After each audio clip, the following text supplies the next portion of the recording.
Hey guys, welcome back to another AvP The Hunt Begins tutorial video. This time I'm going to just run really quick through the rules for tile occupation and how those work out throughout the course of gameplay. So tile occupation is pretty straightforward, but there are a few little sneaky things hidden in the rules which I'm not sure if they're typos or if that's the intention on how the game works.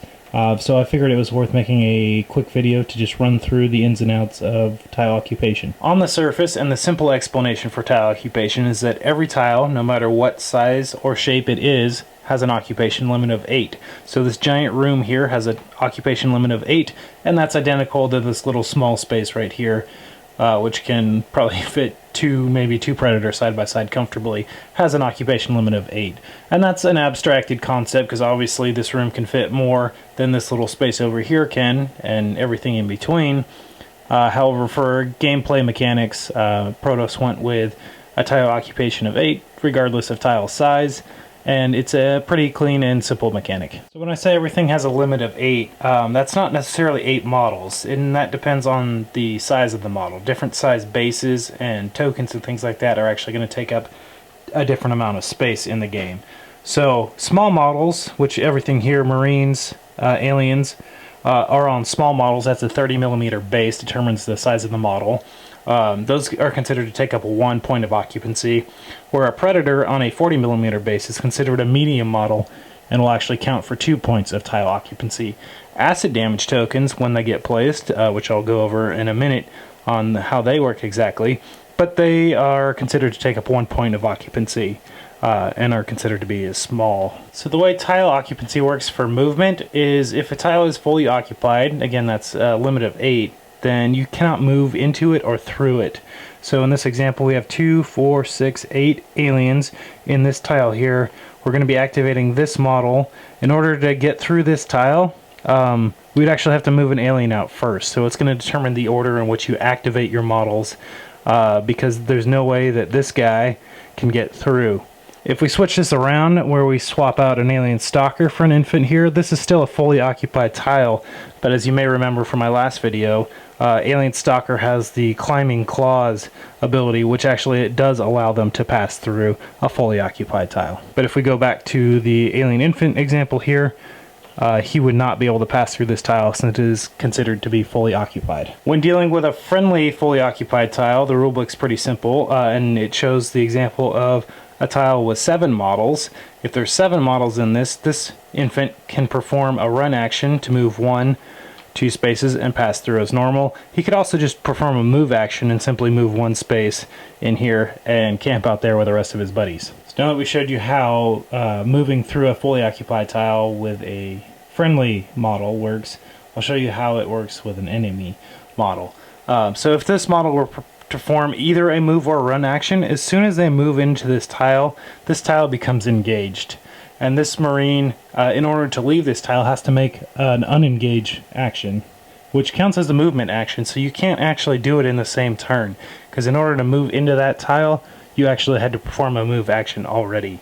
So there's no way that this guy can escape from combat in this turn. Now, because we have 7 models in here of the alien faction and 1 of the Marine faction, we have 8 models in here total, which makes this a fully occupied and engaged tile. And what that means is that surrounding tiles now count as engaged as well. So if we put a Predator here, an alien here, a fellow Marine here, they're all considered to be engaged. Oh, we just lost the Smart Gunner's arms. Haven't glued those in place yet. So we are going to replace him with a flamethrower. These tiles are all considered to be engaged with these models.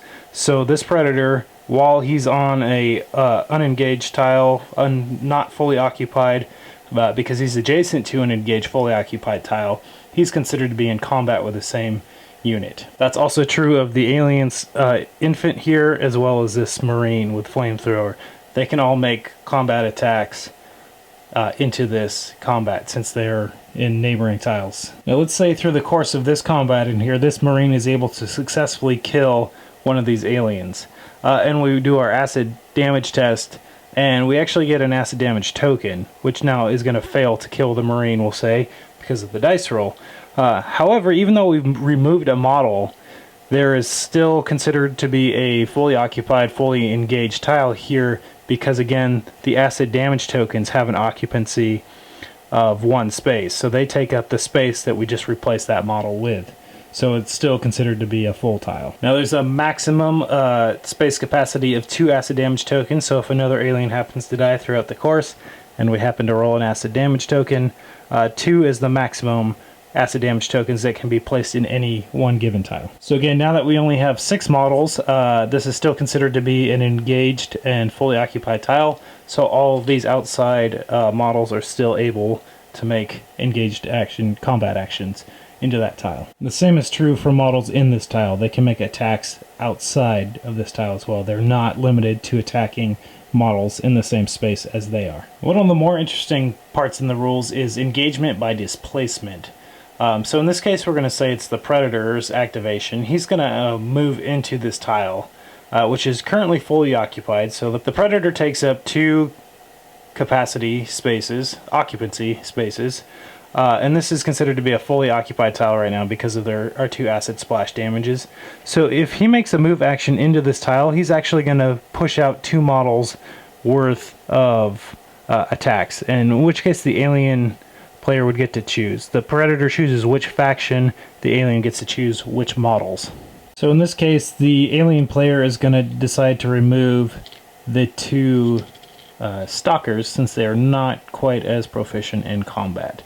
So now the Predator gets to move in here, and again we have 1, 2, 3, 4, 5, 6, 7, 8, because the Predator takes up 2, which is why we displaced 2 models. Now only models on a medium or larger base are allowed to do that, or models without a base completely are allowed to actually displace models. So if this same infant warrior here decided to try to charge in, it would not be a legal move because he's on a small base. Again, 30 millimeters is a small base. So he's not able to actually push anybody out of this combat. And the same would be true, is not that this situation would actually probably ever occur, but let's say we had Marines here and we had 6 aliens, so that's 3, 4, 5, 6, we'll fill it up, 7, 8. So we have 8 aliens in a tile, which is again a fully occupied tile, not engaged. So these Marines actually cannot make close combat attacks into this tile, and the aliens can't make combat attacks into here because neither tile is fully occupied whilst engaged. In this case, however, not again that the Marine would be likely to do this, but he's not allowed to move into this tile to engage this tile. Since he's on a small base, he actually is not allowed to push out any of these alien models that are in this tile. So in this case, these aliens are actually completely safe from combat attacks unless something with a medium or larger base comes in. They'll only be legal targets for shooting attacks. So I could see a strategy being formed when people have a few more models than come in the box set, where if you have 8 Marines in a tile, they are completely safe from aliens coming in there and attacking them from combat.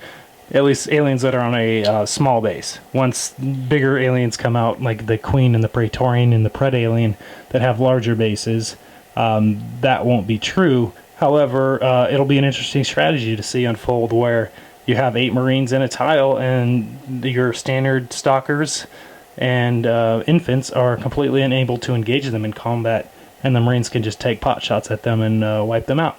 So it's kind of an interesting thing to think about, and I thought it was a valid point to show. With that, I think that pretty much concludes what I wanted to say about occupancy. Again, it's fairly straightforward and it is well explained in the rules, but there are a few of those just little subtle nuances that I thought were worth sharing that I found in the rules, and that's that. So I hope you guys enjoy this. I'm going to be taking a little bit of a break while I get these models primed and painted up, so I'll probably not be making a video for the next week or two, and hopefully come back to you with a fully in-depth game with fully painted models, and we'll go full-blown with strategy cards and 3 players and all that. So stay tuned, and we'll be coming back at you pretty soon. Thanks.